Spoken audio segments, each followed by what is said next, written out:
you looking for? Who are you looking for?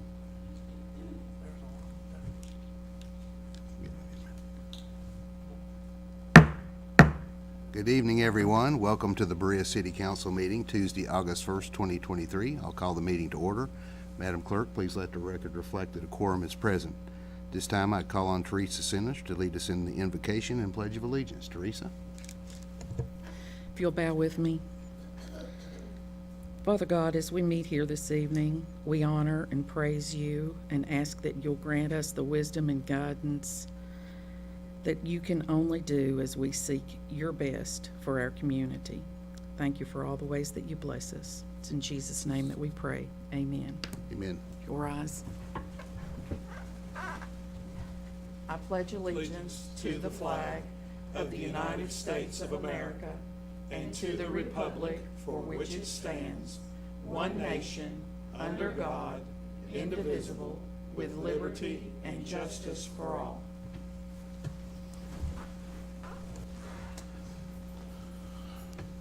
Thank you, Teresa. The next item on the agenda is approval of the agenda, but before we ask for a motion on that, I would request a motion to amend the agenda to add ordinance number 08-2023, ad valorem tax rate, first reading as item number 11, and then we would move everything below that down by one. Is there a motion? So moved. By Mr. Rowlett and a second by Mr. Davis. Any discussion on the motion to amend the agenda? Seeing none, I'll ask for a voice vote. All in favor of the motion, please say aye. Aye. All opposed, please say no. Motion carries. Next item on the agenda is approval of the agenda as amended. Is there a motion to approve? By Mr. Little. Is there a second? Second. By Mr. Davis. Is there any discussion on approval of the agenda, motion to approve the agenda as amended? Seeing none, I'll ask for a voice vote. All in favor of the motion, please say aye. Aye. All opposed, please say no. The motion carries and the agenda is approved.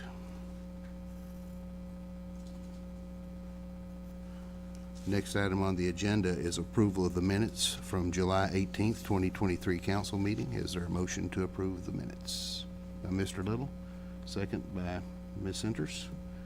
Is there any discussion on the motion? Any discussion on the motion? Seeing none, I'll request a voice vote. All in favor of the motion to approve the minutes from July 18th, please say aye. Aye. All opposed, please say no. Motion carries and the minutes are approved. Next item on the agenda is a trail summary report. I'm very happy to welcome back Dr. Louisa Summers, Health and Human Performance at Berea College, who always provides us with interesting and pertinent data. Dr. Summers, you have the floor. Welcome back. All right, thank you very much. I really appreciate your attention. I just want to make sure this is moving. It's not. Okay. Set my timer here. Thank you for your attention. I really appreciate the opportunity to present this summary of our 6 years of work. And I'll speak for about 8 minutes and then I'll have 2 minutes for questions. So the title of this presentation is Data Talks and Everything Else Walks. What I'm going to do is talk about an overview of 6 years, and we'll talk about the visitor spending, and our new piece this year is the attraction to skilled workers and some data that comes from that, and just the overall conclusion. It's not just about the trails. The trails are a tool to our human kindness and the quality of life. So as you may recall, for those of you that have lived here, the Trail Town Certification Program began in the state of Kentucky around 2012. Berea became certified in 2015. Our first event was designed to get multi-generations out on the trails. We featured youth swimming and running down at the pool on the multi-use paths. Each swimmer was sponsored by a business, so it got the businesses involved, the children involved, the parents involved, and the grandchildren involved on the trails, highlighting our multi-use paths right there by the community pool. Then we began collecting data on Stevenson Trail and the Pinnacle Trails. At this time, we used a paper survey, 2017, 2018, 2019, modeled after the American Tobacco Trail, in North Carolina, valid and reliable. Every year for 6 years, I had students out on the trail. We asked the same questions. Where did you come from? How long are you staying? And how much money are you going to spend? We also put infrared trail counters out on Stevenson, Short Line, the Pinnacles, and later the mountain bike park. What we found from the data was the first year was a pilot study. We only had counters out there for 3 months, and we found that there was about 770 walkers, and they saved about $2,000 a year in healthcare costs. This was modeled after a study done worldwide, and we found that 70 walkers would have died without that level of physical activity. And that was our pilot study. Can you imagine the healthcare savings now and the number of deaths that Stevenson has prevented? As you can see, we've gone from 17,000, we have a rise in the pandemic, and the rise from the pandemic has maintained to over 30,000 uses on Stevenson. Then the city was gracious enough to connect the two trails, so now the trail is lengthened. Thank God that happened, because we now had more runners and we had more bicyclists out there, and they were out there for a longer period of time, and then the pandemic hit. So now we have a trail that was 3.2 miles from the Berea Municipal Building out to the Pinnacles. We're in the pandemic. People are locked down and they need somewhere to recreate. At this point, our survey had to get turned into a QR code survey. We asked the same questions using a phone. So for 3 years, we used the QR code. The biking and walking maintained itself with the Stevenson and Short Line all the way out to the Pinnacles. And I say data talks and everything walks because with the data and with your time and me presenting the data every year, the city council and the city responded by adding trails, expanding the trails, adding sidewalks. And in September of 2021, the city opened a mountain bike park. And so the data spoke and the city reacted in a positive way for all generations in the city. Last summer, we presented the data on the Silver Creek Mountain Bike Park.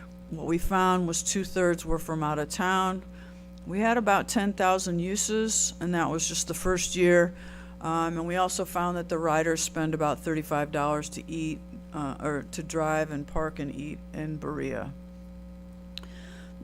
The last trail that we've looked at over 6 years was the Pinnacles. The Pinnacles was rated the #1 day hiking venue in 2018 in Outdoor Magazine. That came from a national publication. At that time, we designed a sign and we put it out there to try to get people to eat at our restaurants. And the potential economic impact, what we found was annually, since the pandemic, there's been more than 100,000 hikers out there. So we got 126,000 in July 2022. The out-of-state hikers are estimated to spend over $300,000. You've got hikers within 50 miles, the residents, and you've got an economic estimated impact in the city of Berea of over $1 million. The key takeaways from the Pinnacles over the years really is it's about 100,000 uses. The economic impact is estimated at over $1 million. There's a greater number of day hikers coming to the Pinnacles.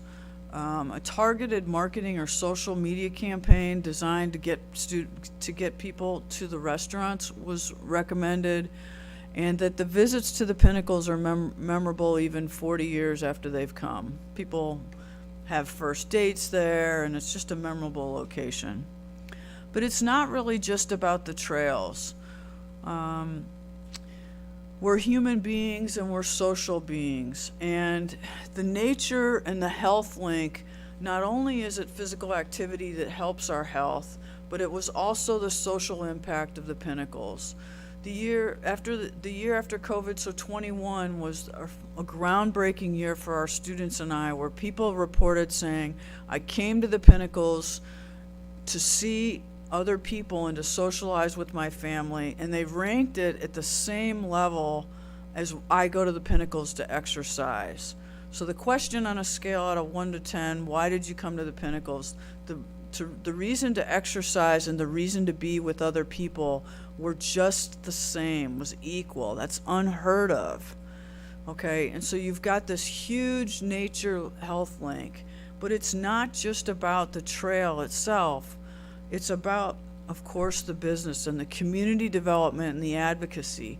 These slides come from the International Trails Summit from Luther Probst, who's a legislator out of Colorado that also he's written 3 books on this trail development. Anyways, okay, so what he found with his work, that yes, there's major economic benefits from trails and outdoor recreation, but also the attraction to skilled workers cannot be overlooked.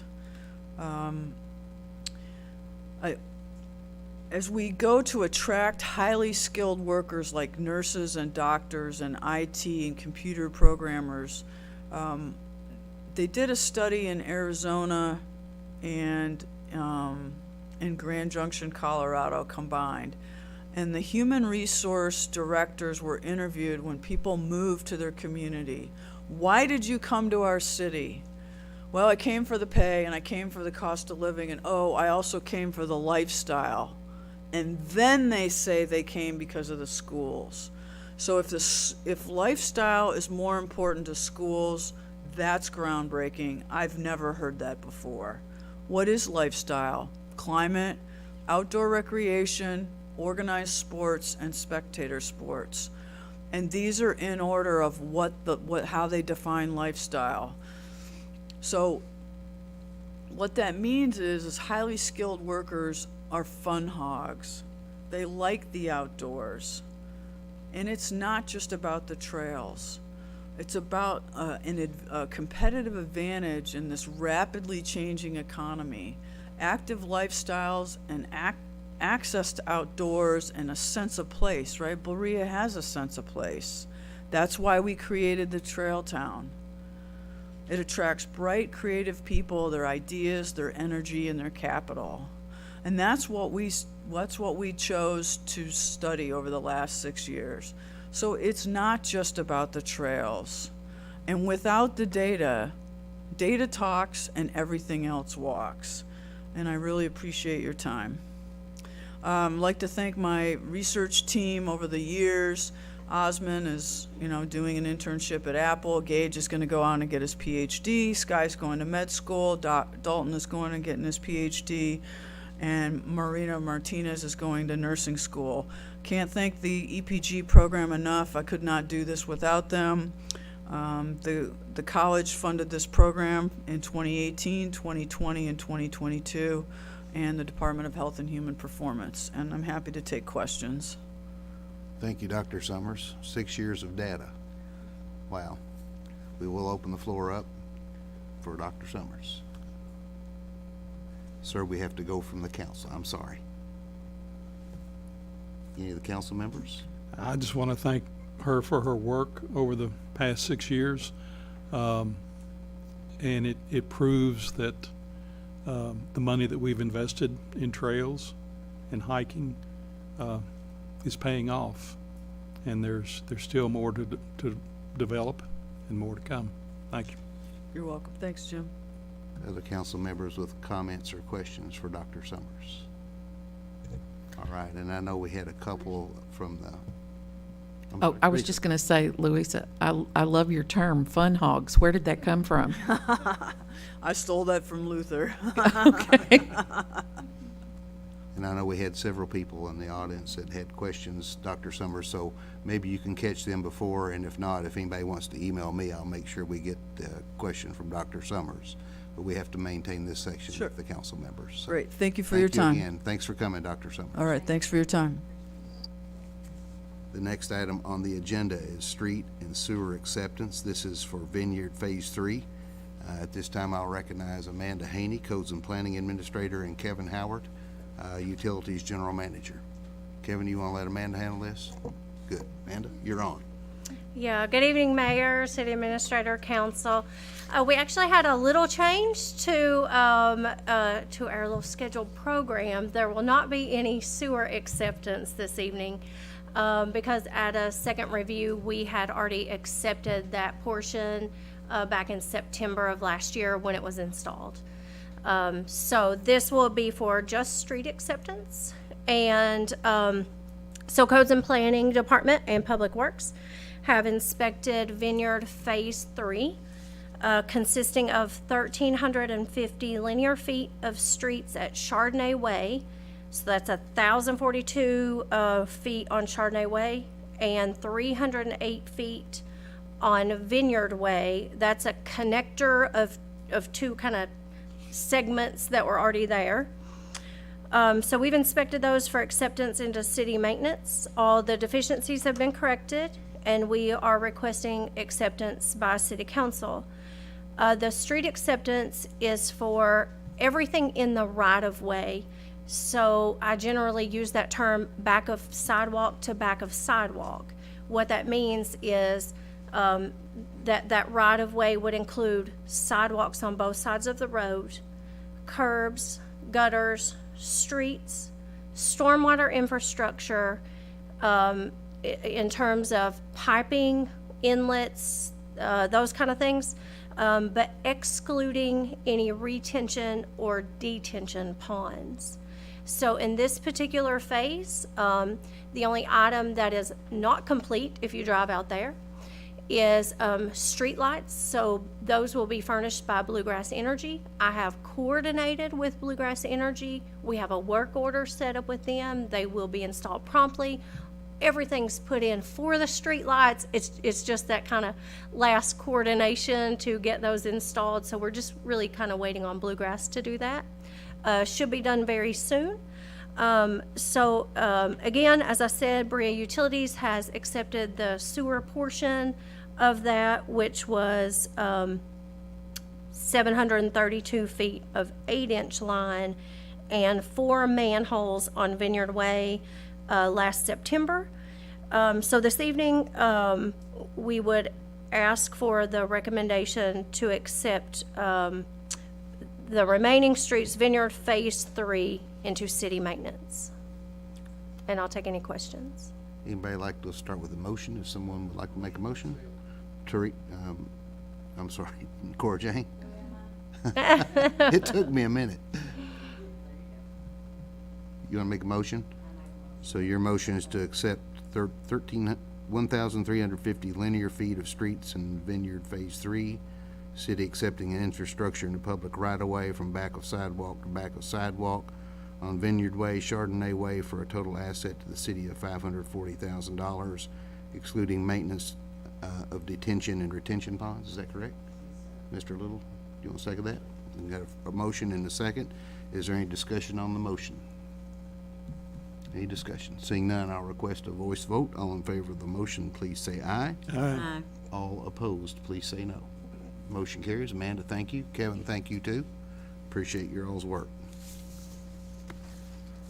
The next item on the agenda is Resolution Number 10-2023, adopting Madison County Solid Waste Management Plan. This is the 2023 through 2027 update. Mr. Gilbert. Whereas the Madison County Fiscal Court is required by Kentucky law to submit an update of the Area Solid Waste Management Plan, and whereas the Madison County Solid Waste Management Area is governed by the Madison County Fiscal Court, and whereas the Madison County Solid Waste Management Plan for 2023 through 2027 update sets the agenda for implementation of solid waste reduction and management for the years inclusive of 2023-2027, and whereas a public comment period on the Madison County Solid Waste Management Plan was conducted in the county, now therefore be it resolved by the City Council of the City of Berea, Kentucky, that it adopts the Madison County Solid Waste Management Plan 2023 through 2027 update and supports its action plan, implementation plan, and associated activities. Is there a motion to approve and adopt Resolution Number 10-2023? So, Teresa Center, second by Jim Davis. Is there any discussion on the motion to approve and adopt the resolution? Seeing none, I'll request a voice vote. All in favor of the motion, please say aye. Aye. All opposed, please say no. The motion carries, and resolution number 10-2023 is approved and adopted. The next item on the agenda is ordinance number 06-2023, revised pay scale, and this is a second reading. Mr. Gilbert. Whereas the City Council of the City of Berea recognizes that the city's authorized position assigned pay grades and pay scale must be updated from time to time in order to remain current and to remain effective and in order to maintain an effective and efficient workforce. Now therefore be it ordained by the City Council, City of Berea, Commonwealth of Kentucky, 1, that the personnel policies of the City of Berea are hereby amended by the attached exhibit. Section 2, the pay grade and pay scale herein shall be effective as of July 1, 2023. Section 2, that all ordinances or parts of ordinances in conflict herewith are repealed. This ordinance shall be published according to law. Is there a motion to approve and adopt ordinance number 06-2023? By Mr. Little, is there a second? By Mr. Davis. Is there any discussion on the motion? Any discussion? Are you ready for the question? All right, we'll move to a voice vote on this one. I'll begin with Mr. Terrell. Ms. Wilson? Aye. Mr. Little? Aye. Mr. Rowlett? No. Ms. Centers? No. Mr. Davis? Aye. I'll record the vote as 4 in favor, 2 opposed. Motion carries, and ordinance number 06-2023 is approved and adopted. The next item on the agenda is ordinance number 07-2023. This is a surplus sale in the first reading. Mr. Gilbert. The City Council of the City of Berea, Kentucky does hereby ordain as follows. Section 1, the property set out on the attached list marked Exhibit A, acquired for use by the city, is hereby declared to be surplus because it is no longer suitable for use by the city, so that it is in the public interest to dispose of such equipment, and the mayor or his designee is authorized to dispose of said surplus by sale according to law after due advertisement. Section 2, all ordinances in conflict herewith are hereby repealed. This ordinance shall be effective upon publication. Thank you, Mr. Gilbert. And again, this is a first reading, with the second reading would be on the 15th of August at our next meeting. But per past practice, we'll open the floor for discussion or questions about this particular ordinance. Mr. Davis. Will these items not be listed until after the second reading, or can you view them? I'm pretty sure, Jim, that it's after the second reading that we don't actually put those up on the website, and they stay up for a certain amount of time. Okay, and that's, what is the website once again? Govdeals.com. .com. Mm-hmm. Thank you. And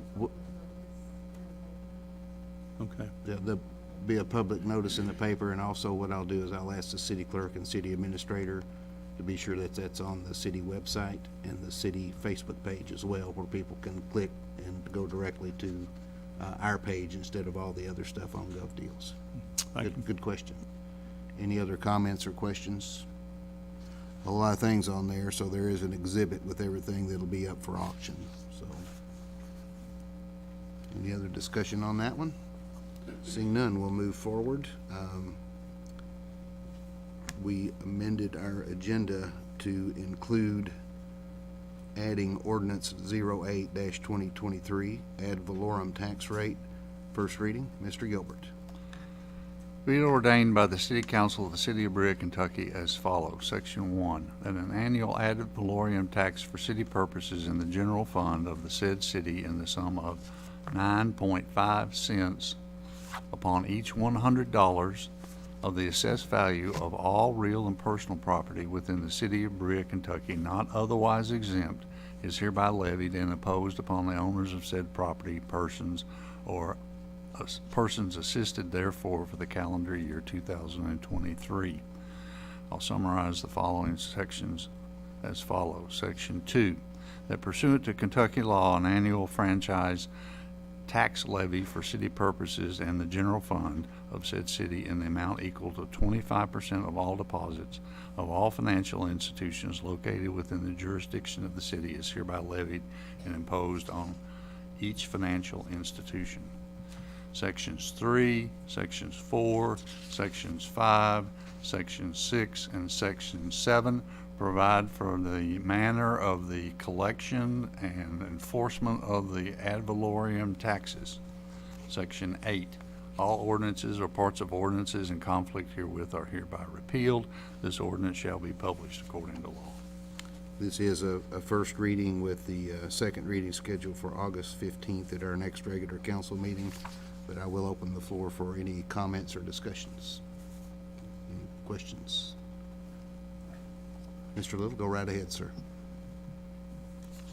We've actually lowered the tax 2/10 for the people. The .095, we was .097 last year, so it is actually 2/10 lower. That's all we got to say.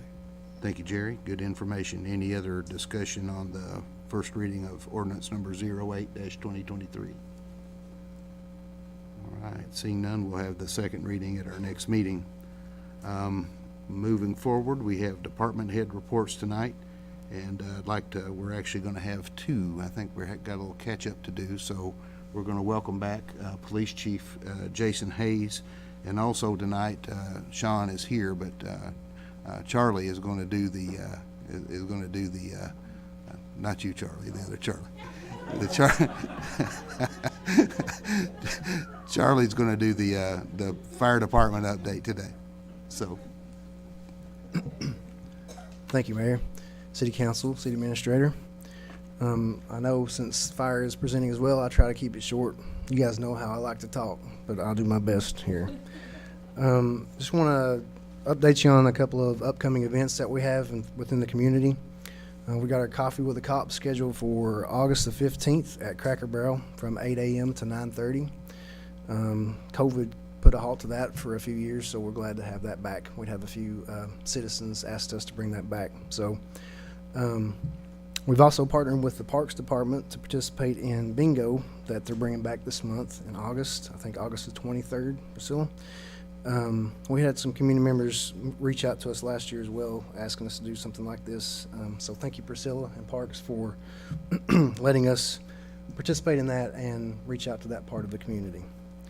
We also are planning for upcoming events such as the Spoonbread Festival, Spoonbread Parade, and homecoming parades for the schools. Those events will be here before we know it, so we're starting to prepare for those events as well within our agency. I wanted to share some stats with you guys related to officer activity. In January of this year, we pushed out an initiative where we were asking officers to do a little more within the community and in their day-to-day duties, which included more traffic stops, more extra patrols, more business checks, and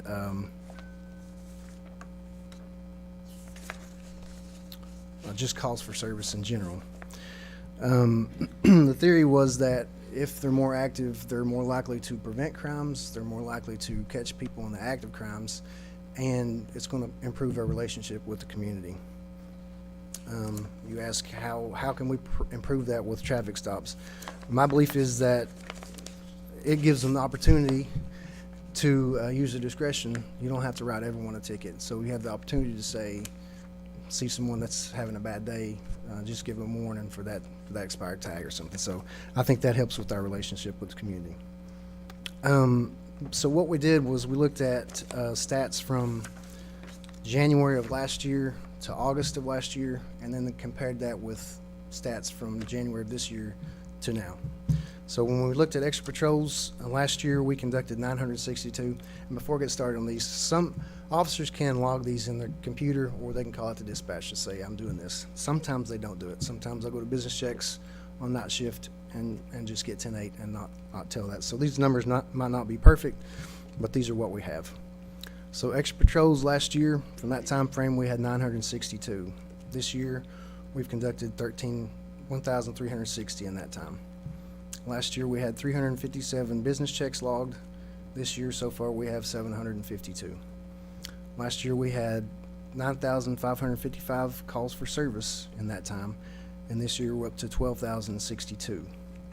And finally, with traffic stops, we had 1,565 last year, and this year we've conducted 1,864. When I think of that, there's nothing I could say or do to make these guys put that effort forth. We don't have a quota, so that's just their effort and want to do better and be more involved in the community and to work harder. So I'm very proud of their efforts so far this year. We've really improved on all stats, as you heard. So going to training, this is a busy time of year for us. With school out, our SROs are out, and so they're available for training. We like to utilize the schools sometimes too as a location for training. So we've got a lot going on. So we're currently doing stops training, and that is strategies and tactics of patrol stops. It's basically high-risk traffic stops, and we'll get out there with fake guns and shoot each other, and it's really good training for the guys. We had rapid deployment training or active shooter training planned for this week. We had to push that off based on the events that occurred last week. We also had crowd control training planned for this month, and we've also postponed that for a little bit. We'll have to reschedule that. We also have in October defensive tactics training scheduled, and in November nighttime firearms qualifications. I want to give you guys an update on our ABC administrator. Captain Botkin has been busy with all the new applications we've received and questions, a lot of questions that everyone's asked about the process. Currently, we have around 9 applications in the portal wanting to sell alcohol, and that's all different nature. That's just beer, and that's spirits, gas stations, a lot of different places. We've already been conducting some inspections of businesses with codes and fire per our ordinance. So I know all you all were made aware of the event from last week, the incident that occurred, and while I can't speak on any details of it, I can say that all of our officers are safe and physically safe and unharmed, but details like this, events like this nature are not easy on your mental health. So I think the officers that are involved would appreciate your thoughts and prayers. I think they would appreciate that. So just keep them in mind. Finally, I have a purchase request I'd like to present to the council. We budgeted for the purchase and outfitting of 3 Dodge Durangos to be used as police cruisers. We're requesting approval to spend funds for that purchase, and those were going to be $40,300 a piece. Do I need to- Oh, yes, that's through the state contract. So this Sorry. state contract, $40,300 per vehicle, and there are 3 vehicles. Yes. And this would be where that is over the $40,000 threshold, but we will go ahead and request a motion to approve the purchase. Motion by Teresa, second by David Rowlett. Any discussion on the motion? Seeing none, all in favor of the motion? Oh, David, I'm sorry. No, the additional cost, it's usually around $15,000 per unit to have it equipped as well. We have budgeted for that as well. Any further discussion or questions regarding the motion? Seeing none, all in favor of the motion to approve the purchase of 3 Dodge Durangos at $40,300 each, please say aye. Aye. All opposed, please say no. Motion carries, and the purchase is approved. Jason, thank you. Okay, that's all I have, Mayor. Thank you, Jay, and we'll reserve questions. If anybody has questions for Jay, we can bring him back up, but at this point, I do want to bring up Assistant Chief Charlie Russell. This is Charlie's first time presenting to council, and Charlie, welcome. The floor is yours, sir. Good evening, Mayor, Council, City Administrator. So it's been a busy month for us here at the fire department for sure. Actually, the first 6 months of the year taking this position, we've been busy at Station 2 with the expansion of our training facility. And what we're trying to do there is we're trying to expand to have our IFSAC testing in-house so we can actually do a mock IFSAC test before we send them to training and before they get their certification. So that's, if y'all have seen that construction going on down there, that's what that's for. It's also going to be utilized for search and rescue training with the volunteers and any type of technical rescue training as well, as far as those Connex boxes. They've got multiple props already built into them to where we can go ahead and do live fire training, so we're working toward that as well. So those are going to be very, very efficient and handy for any new hire that's coming in to get their certifications. As of right now, for the year, we've done a little over 3,300 hours of training as far as personnel so far. That's IFSAC testing, going to training in-house, and our Thursday night training with our volunteers, which 120 of those hours a year is required by the state to keep our incentive. So we have a little bit of buffer built into that number. So we applied for a TC Energy grant of $15,000 and was awarded that roughly a month ago. So I've been putting quotes together, and we actually bought us another 5-gas monitor to help with trench rescue and confined space. So that helps us be safe and make sure that we're getting in there and getting those personnel out of those situations as quickly and efficiently as we can. We also went ahead and expanded our trench rescue equipment. We do have a few more pieces of that to broaden our range of being able to set up more panels in smaller trenches or to expand what we have. We also added an air monitor cart to be able to do a couple different cylinders to where we can do long lines for breathing air, and then we can also use that cylinder cart to actually go in and set up our shoring and all that for our trench rescue. I also went ahead and applied for the Leary Firefighter Foundation grant for Max Firebox Stage 1, and also a fire extinguisher simulator to where we can get it out into the public while we're doing these fire extinguisher classes. So we can do hands-on, kind of get them comfortable with the prop itself, and then we can take them outside and actually let them use an extinguisher with live fire. So it's all going to be controlled environment at first. I also have looked at Firehouse Subs grant, but it's closed till October, but I've got a reminder for that to be able to apply for that one. Everybody is aware of our first responders camp. We had 27 kids who absolutely enjoyed all week. I think they would play dodgeball 24 hours a day, 7 days a week. So they really, really enjoyed it. We had several different activities throughout the week. We had Fish and Wildlife come in and do boating safety and ATV safety, and then of course the volunteers come in and cut up a car on Wednesday. We had Hurricane Martial Arts come in and show some self-defense tactics. Berea PD showed off their equipment and how the dogs are used in the schools, and also how it is to search, like if they're out doing traffic stops and anything like that, how they utilize those tools to their advantage. Then they topped it off with Friday going to the Kings Island, and I think they all had a really, really good time up there.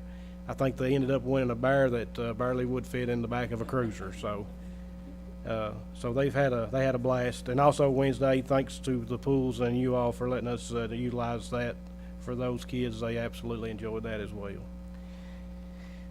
So I guess coming to an end of my little bit of a report here is we've got 4 that's going for their IFSAC testing come September 13th. So that again furthers their knowledge, and it is a nationally recognized certification that they've went ahead and got that, and trying to get that under their belt and get that certification done. The only thing they like is the written testing is it. And then September we'll start fire apparatus service and testing, and then hydrant testing as well. So you'll start seeing us flowing a lot of water. Y'all might get some calls on that, but we will be out doing our yearly check of those for our ISO rating, and it also helps the new guys get familiar with all the locations as well.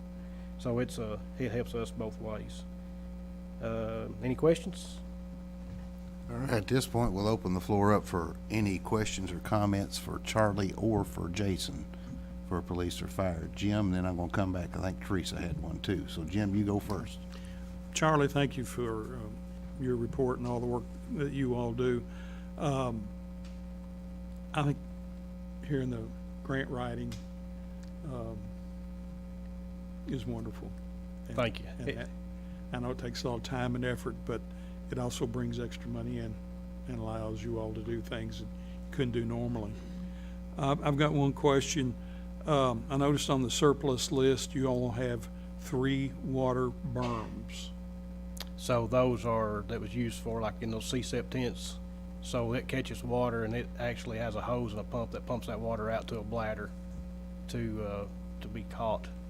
And that way they can dispose of that with the chemical in it. Okay, thank you. That's all I got. Sir? Thank you, Jim. Teresa? My question was for Jason, and it may be more of a question for Casey, but I'm assuming you know the answer. Have you all had any approvals from Frankfurt yet on any of those 9 applications? Well, so, no, they apply through the state, and then we receive it in the portal, and then we go and do our inspections. And then, so we have Wednesday, I think Wednesday we're going to, that's tomorrow, Yeah. hopefully approve. So normally it takes 2 visits. So we went on our initial visit on 3 locations last week, and then we're doing follow-up this week. The Nuevo Vallarta will probably get approved tomorrow, we're assuming. So that'll be our first approval through the portal, Now, is that the one on Richmond Road or the one they're opening out at 77? 77. Okay, all right. Right now, it's me and Captain Botkin and Amanda and Fire Chief. Very good. Thank you. You're welcome. Ronnie? Captain Hayes, I'd like for you to get rid of college before the students come back and work out a plan that when they let all of them out at one time at chapel or whatever, that they control them going across the road instead of having that big backup of cars. I agree. I will work on that, Ron. Well, it was bad last year. I hope Yeah. it's not Yes. bad this year. I think they saw how bad it can be, and hopefully we'll work together on some kind of a solution for that, okay? I'll give you praise if you get that. Yes, sir. Yes, sir. What if he doesn't get it done, Ronnie? What comes in? No, I'm just kidding. I said, any other questions or comments for Charlie or Jay? Corjane?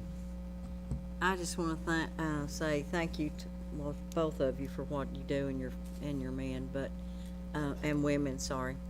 But the first responders count. I kind of followed that on Facebook and pictures and all of that, and that looked really great. And I appreciate what you all do for the kids of the community. Thank you.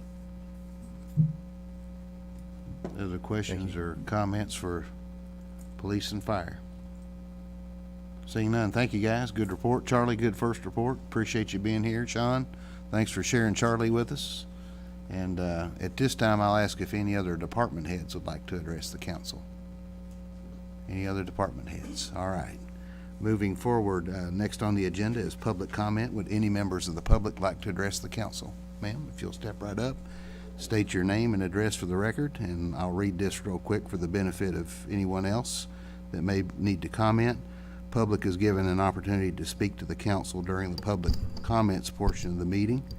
Any public comments exceeding 3 minutes should be scheduled as a presentation to the mayor's office to be placed on the agenda. When recognized by the mayor, please go to the podium, state your name and address for the record.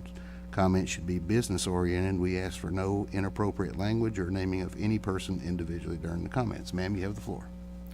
I attended, Jackie Bowling, Berea.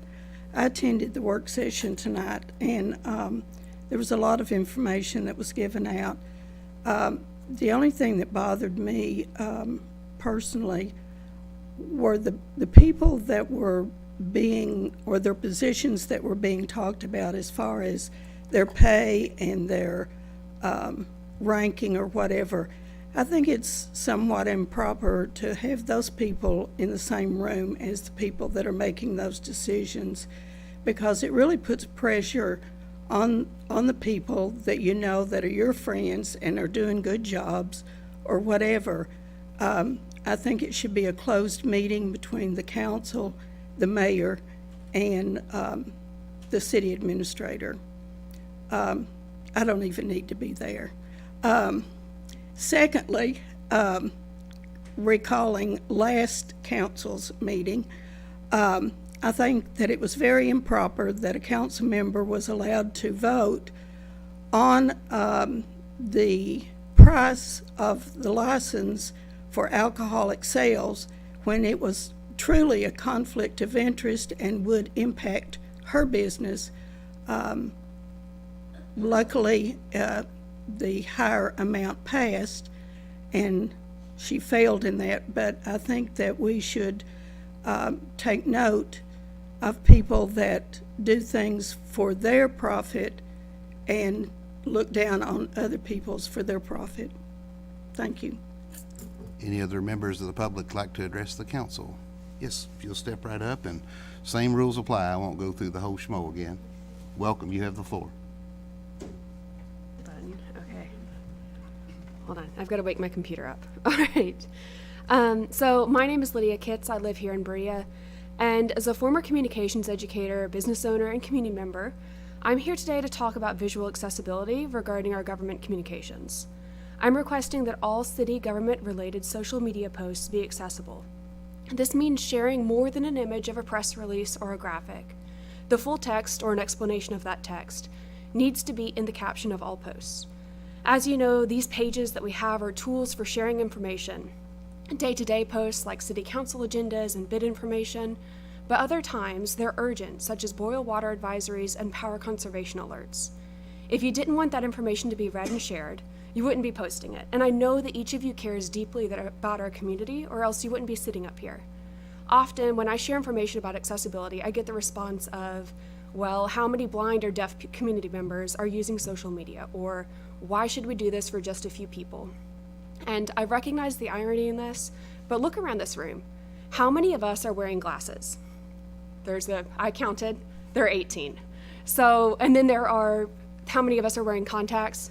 I don't even know. But it's like, think about how many of us have sight that isn't as strong as it once was. And is it easy for you to see small text on even a smaller screen? Visual accessibility can help everyone in our community get the information they need in a way that is accessible to them. It's also a legal requirement for all government agencies to be ADA and 508 compliant. ADA stands for the Americans with Disabilities Act, best known for prohibiting discrimination based on ability. But it also established requirements for how we communicate with people of all abilities. Section 508 requires federal agencies to make electronic and information technology accessible. Those are the legal reasons for why we should make posts accessible, but there are communications, public relations, and marketing reasons as well. Accessibility isn't meant as a barrier for business and organizations. Done right, accessibility has some exceptional returns for very, very little effort. Many of us use social media from our phones. When you have to pinch and zoom and then scroll to read something, it's difficult. So we need to make it easy for people to find the information by placing it in the captions. And if people can actually read the information, they're more likely to share it, which broadens the reach and more people know about the issue or the opportunity that you're sharing. And if people can read the information, so can search engines, and that's my favorite part. If search engines are able to be searched the way that they're supposed to, we can easily find that local news and information, and again, making it easy for people. So I hope this information helps you advocate for visual accessibility of our government communications. There are many ways we can better support our diverse community, especially those with differing abilities. Looking at how information is shared on social media is our first step. And next, I think we need to look at our websites, crosswalks, and the other ways that we connect with one another. That's all. Thank you. Thank you. Appreciate your comments. Would any other members of the public like to address the comments? Ms. Workman, if you'll come up and state your name and residence address for the record, please.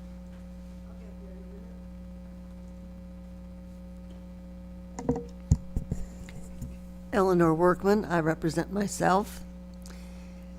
I heard a short interview with the new college president that she did with WEKU, and she said, I would hope and want the college to work with the city to make the relations better and everything work better, and I'm paraphrasing.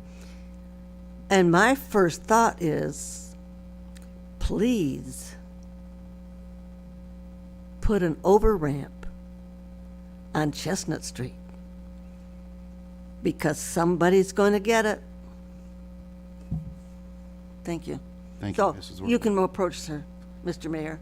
Thank you, ma'am. Mrs. Workman is used to telling me how to move forward. We were neighbors for many years. Thank you, Ms. Workman. Any other members of the public like to address the council? Yes, sir. Come right on up, and if you would state your name and residence address for the record, please.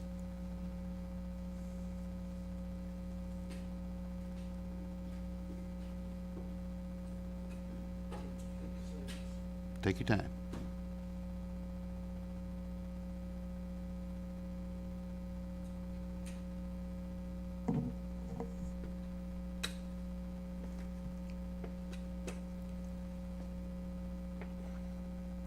Yes, my name is Gary Price, and I didn't know you guys were going to be talking about the biking trails and different amenities, hiking and whatever, for attracting business to Berea.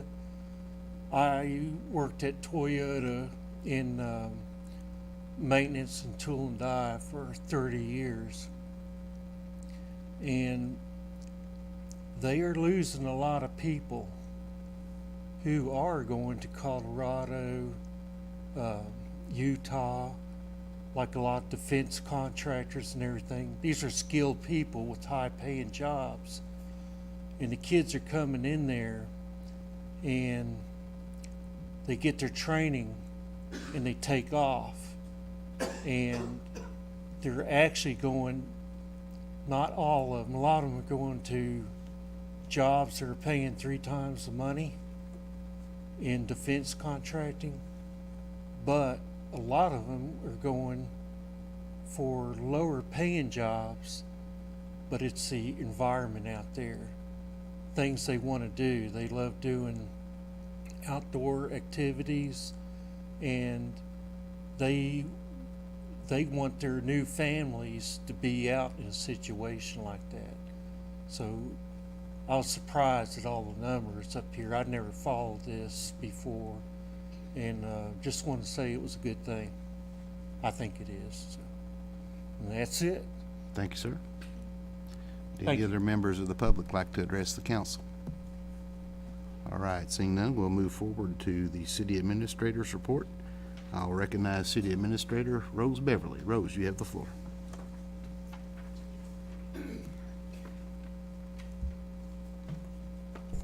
Thank you, Mr. Mayor and council members. So we're going to start tonight. Well, basically, I just have 2 line overage items to ask you for approval on tonight. So one of them, Mr. Councilman Rowlett brought up earlier, which was actually an overage for an upfit of one of our Dodge Durangos from 2022. So as you know, we purchased quite a few vehicles in 2022. We used ARPA money and we used general fund money to catch our fleet up. We were working on managing that and getting it under control, which I think we're doing a really good job. We've got our hands around that now. But in the transition between Chief Scott and Chief Hayes, there was a purchase that happened, and unfortunately, the vendor did not send us an invoice. So now I'm going to ask you for approval to go over in a line item from 2022, and it's the automobiles line, and we're going to ask you to go over. It'll be over $14,558.37. So it's the automobiles line item in the police fund, or in the police department. So the request is to approve, this is from 2022 budget, an overage in the line item for automobiles in the amount of $14,558.37. To pay that invoice, which, by the way, we are the ones that found that we owed it. They were behind. So Is there a motion? Motion to approve. Mr. Little, is there a second by Mr. Rowlett? Any discussion on the motion? Seeing none, I'll request a voice vote on, oh, sorry, Jim, go right ahead. What's it for? the upfit on the Durango. Outfit. Yeah. Thank you. Any further discussion on the motion? Seeing none, I'll request a voice vote. All in favor of the motion to approve the overage, please say aye. Aye. And all opposed, please say no. The motion carries, and that is approved to pay. Rose, thank you. Thank you very much.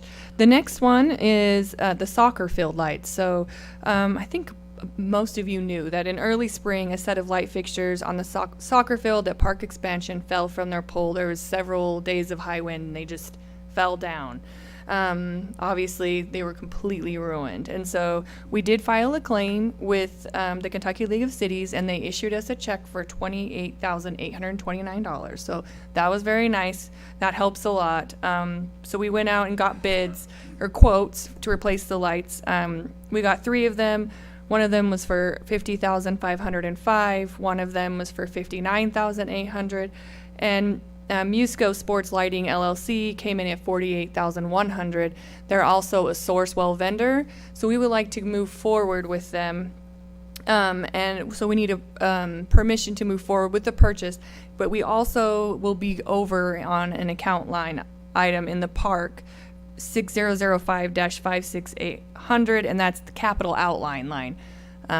So basically, I'm asking for approval to purchase and also to be over on that line. What was And the line again? 6005-56800.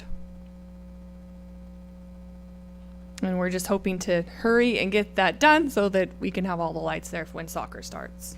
I would request a motion to approve the overage and the purchase that's over $40,000 from the vendor, Sourcewell vendor, Musco, an amount of $48,100 in the line item that Rose cited for capital.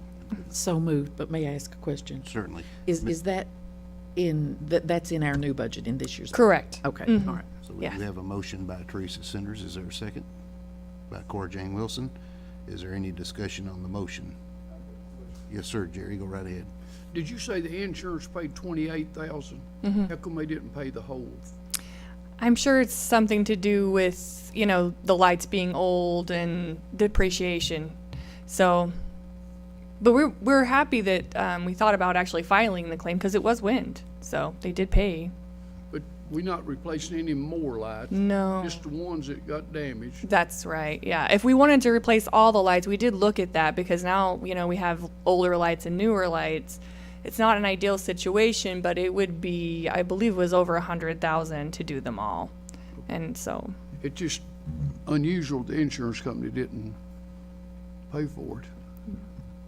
Ronnie? Hey, Rose, would you check with them, see if they don't have replacement cost in there, just in case it's in there that they, because. with the insurance, you mean? Yeah. Yeah, I could ask them. I mean, because, most have replacement costs. Yeah. Priscilla, do you remember how old those lights were? Priscilla, if you'll come up to the podium, please.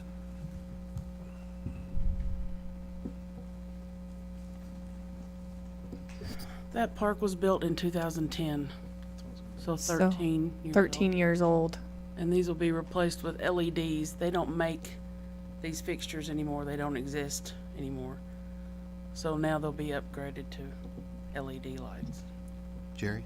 What happens most of the time with the insurance, though, where you can't replace your fixture, they go ahead and pay you for the one to replace it. That's, Jim?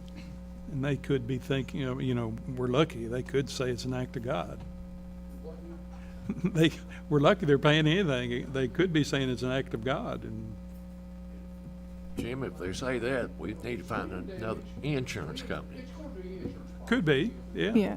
policy's got it all spelled out in it, so it's according to the policy. We'll ask Rose just to double check Yeah. on that and see. I have no problem double checking. I'll always ask the insurance for more money. I'm happy See to if we do can that. get a little bit more paid on that. And back to where we do have a motion and a second, and we are at discussion. Any discussion or questions? Cora Jane? I probably could have waited, but I'll go ahead and ask. I know that makes a big difference with LED lights and the others. I'm at the ballpark all the time. Could we think about maybe I know it's a lot of money, but once a year or something, change out those till they're brought up to par?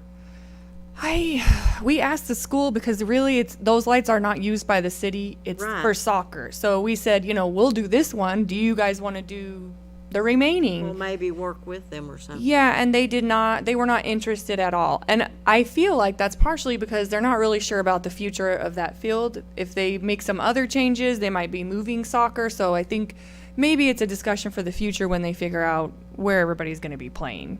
And I think too, that's for why. Jane, playing through the soccer season this year and kind of seeing how that looks may give everybody no pun intended, a better picture of what that might look like, what we might need to do.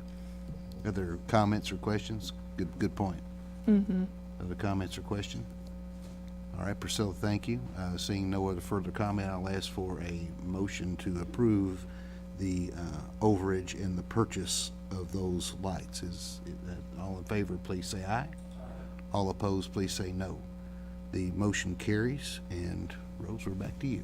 All right. I will say that I thank the council for their support in the first responders camp. I know that I was invited to go along with them to Kings Island on Friday, and all the kids that I talked to said that was the funnest thing they did for the whole summer. They didn't want it to end. I even had one little girl cry because she's like, I don't want to not come back on Monday. I don't want this to be over.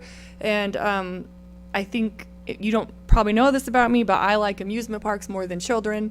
And I will say, if you want to get worn out at an amusement park, go with police and fire. They wore me out, and those kids had a blast. And so it's a really good program, and I just want to give a shout out to them for all the programs that they do and that our parks do, and tourism, everybody working together, as always, providing these special services to our community that are unique and fun. So that's all I have, if anybody has any questions for me. Questions for Rose? Comments? Seeing none, thank you, Rose. Good Thank you report. very much. Mayor's comments. Just a couple of brief comments without going into detail. I know Jay can't really go into detail, but we did have a domestic situation in the city last Monday, and when we look back over the news coverage of that and the facts that I had to get in working with Jason and his team, being impressed is probably an understatement. I'll just have to say that I'm extremely pleased that we have such a professional and well-trained police department. There was no panic. Everything was done right by the book. There was a standard operating procedure that covered everything that had to be done. But I want to compliment Jason and the entire police department team, because what you'll find out about the police department team is not just one or two people, it's everybody. 100% everybody. So for the leadership and for the officers involved and the officers who weren't there but provided support, my gratitude for that. And that could have been a whole lot worse situation, and it was handled very well due to the training and professionalism of our staff. Thank you, and thanks to your men and women. The next item, I've been asked a lot, this has been in the news quite a bit on the economic development front. There was a report, you've seen a lot of interest in the newspapers and television and whatnot on the App Harvest facility that employs actually about 75 people now rather than 60. And I received a call last week to notify me that they were pursuing Chapter 11 bankruptcy proceedings for App Harvest that would allow them to restructure their debt. The Berea facility is a little different. The Berea facility was sold to the distributor, Masternardi, in December of 2022. The other three facilities they have are owned by App Harvest, so ours is going to be a little different.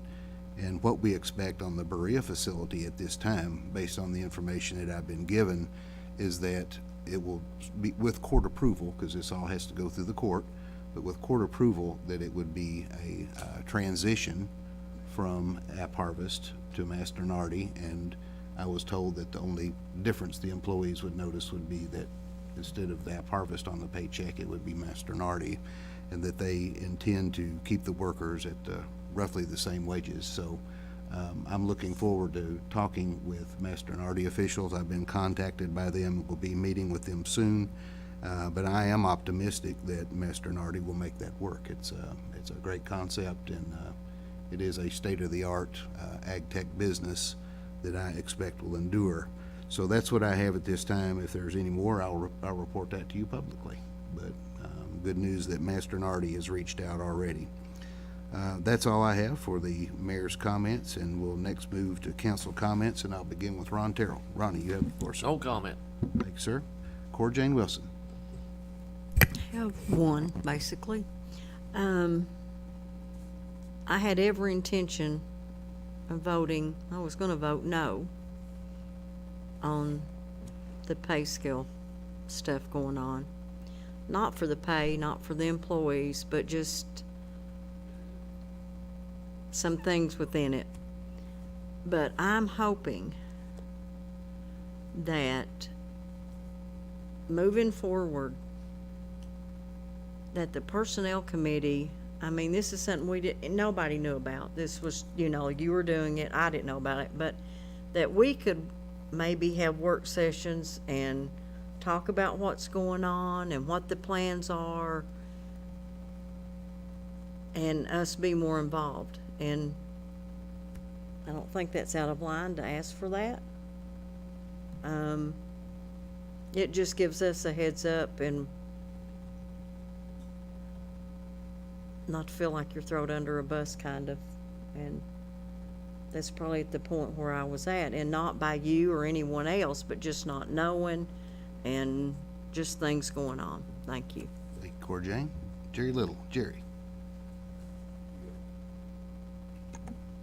I want to thank everybody that helped put together the surplus items. We can sorry around and leave them lay in the building down there and we ain't using them, but they've got a good list together, and I appreciate everybody that helped put the list together. And like I say, we had a first reading tonight, so it'll be 2 more weeks before that we'll have the second reading, and then they go online after that. And you have to go online to bid, and it's govdeals.com, and then you log in on that, and then you put Brill, Kentucky on there, and then it pulls them up, and usually about 10 days is what it takes. But they're a good list, and we should get some money out of it. And I just want to thank everybody for putting the list together, and everybody worked on it. Thank you. Thank you, Jerry. Next we'll move to David Rowlett. A couple of 3 ideas. First of all, I want to speak about our committees and sort of challenge our council members. I know my term is a little better than a quarter way over, 7 months down, 24 total. We have committees, Audit and Finance, Public Works, Economic Development, Parks, and Personnel. I serve on 3 of those committees, and none of those 3 have met over one time in 7 months. So, I think if we're ever going to overcome Berea's reputation, right, wrong, or otherwise, we accused of being reactionary by nature in many fronts. I think the council, through working committees, has an opportunity to show and demonstrate proactive approaches to everything. Why should we have to sit here and deal with a fireworks ordinance that was brought up over a year ago? We all admit that nobody can enforce that, but why have it on the books? The litter ordinance that we passed 2 years ago, or whenever it was, I've yet to see anybody fined $500. And you can go out on the north side of town, that's some of the nastiest streets that you'll ever see. We can do better. Now, I think that the working committees provide a tremendous opportunity for our citizens to share ideas with council and administration. But it's not through osmosis. It has to be eyeball to eyeball and allow these folks some input. We can't solve all their problems, but we sure can address them if we don't know what they are. So I would encourage our committees, and a lot of this you can blame on COVID, I realize that, because that changed everything. But that's no longer a good excuse. We have better opportunities to meet, if not monthly, every other month or something, and go back to the way we used to do it when we had committee chairs doing much the same thing that these department heads do from time to time, and sharing things on various activities. I know I've sat here for the last couple of months and learned things in the council meeting and me on these committees that I didn't even know was going on. I'm like Cora, I think we can do better. It's not me or them, we all have to work together. And I think, you know, more eyes that we put on things, and this salary increase in things is a fine example. Had some of the council members had skin in the game, we wouldn't have the division and the votes that we have tonight. So, appreciate your time, and certainly appreciate all the work that the department heads do, so, thank you. Thank you, David. Teresa Sanders. Teresa. I just want to say to Jason and all of your department, you have been in my prayers and will continue to be. I know that was a tough situation. And to Mayor Fraley, you represented our city well in public during that whole discussion. And I'm glad to see so much public input this evening.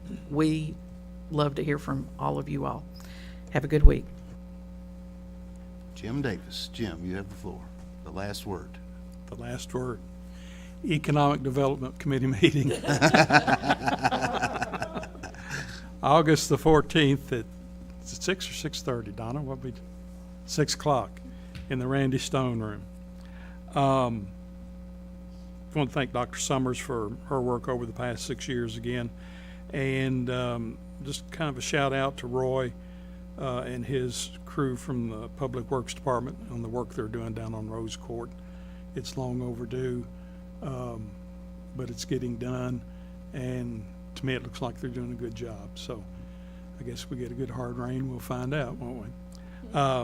Thanks for everybody that talked tonight, public comments, and thank you for your crew again. And thank you for your report. I left you out a few minutes ago.